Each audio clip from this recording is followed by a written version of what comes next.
Jam në krye të detyrës dhe ndaj meje nuk ka asnjë hetim nga institucionet e drejtësisë. Kjo është deklarata e dhënë për televizionin 6+1 Vlora nga drejtori i përgjithshëm i Alpetrolit, ish deputeti i Vlorës dhe një prej figurave më të spikatura të politikës dhe administratës shtetërore, zoti Eltar Deda. Lajmet që po qarkullojnë së fundmi nga burimet të facebookistëve Gjoba Xhinj nuk janë as pak të vërteta. Jam mësuar që të jem korrekt në zbatimin e ligjit në të gjitha detyrat që kam kryer dhe po ashtu edhe në Alpetrol, kompaninë më të madhe të naftës në vend. Në këto vite që po drejton këtë kompani shtetërore, Eltar Deda ka njohur rezultate të larta dhe në asnjë rast të drejtimi apo vendimarrja e tij nuk janë vendosur në dyshim dhe për këtë rrjedhimisht nuk ka asnjë hetim. Një drejtim korrekt i Alpetrolit, por facebookistët në Shqipëri, si për çdo institucion që shkruajnë dhe vendosin gjoba, nuk ka se si të mos shkruanin as për këtë kompani shtetërore, që për hir të së vërtetës, që prej marrjes së drejtimit nga Eltar Deda ka ndryshuar qasje, imazh dhe rezultate.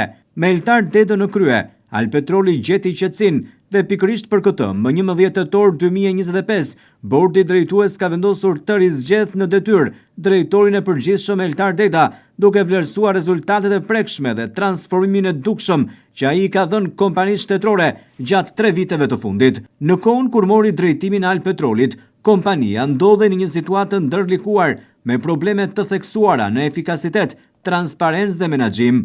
Por në drejtimin e Dedës, Alpetrol është ndruar në një model të administrimit të përgjithshëm publik. Janë kryer investime kapitale në infrastrukturën nxjerrëse, është modernizuar sistemi grumbullimit të naftës bruto dhe është ngritur një rrjet monitorimi që ndjek në kohë reale çdo hallk të procesit, nga vendburime deri në pikën e dekantimit. Këto masa kanë ndaluar abuzimet dhe kontrabandën, duke i rikthyer shtetit kontrollin e plot mbi produktin strategjik të naftës. Eltar Deda ka vënë në qendër të menaxhimit njeriun dhe profesionalizmin.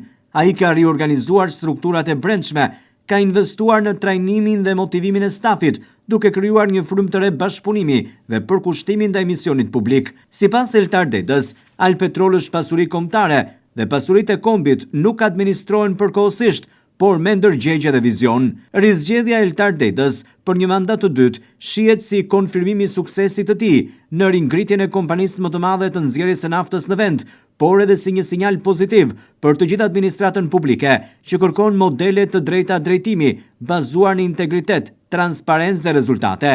Sot Alpetrol nuk është më një kompani që përmendet për problemet, por për standardet që po vendos. Shembulli i Eltar Dedës dëshmon se kur shteti drejtohet me profesionalizëm dhe përgjegjësi, mund të prodhojë histori suksesi.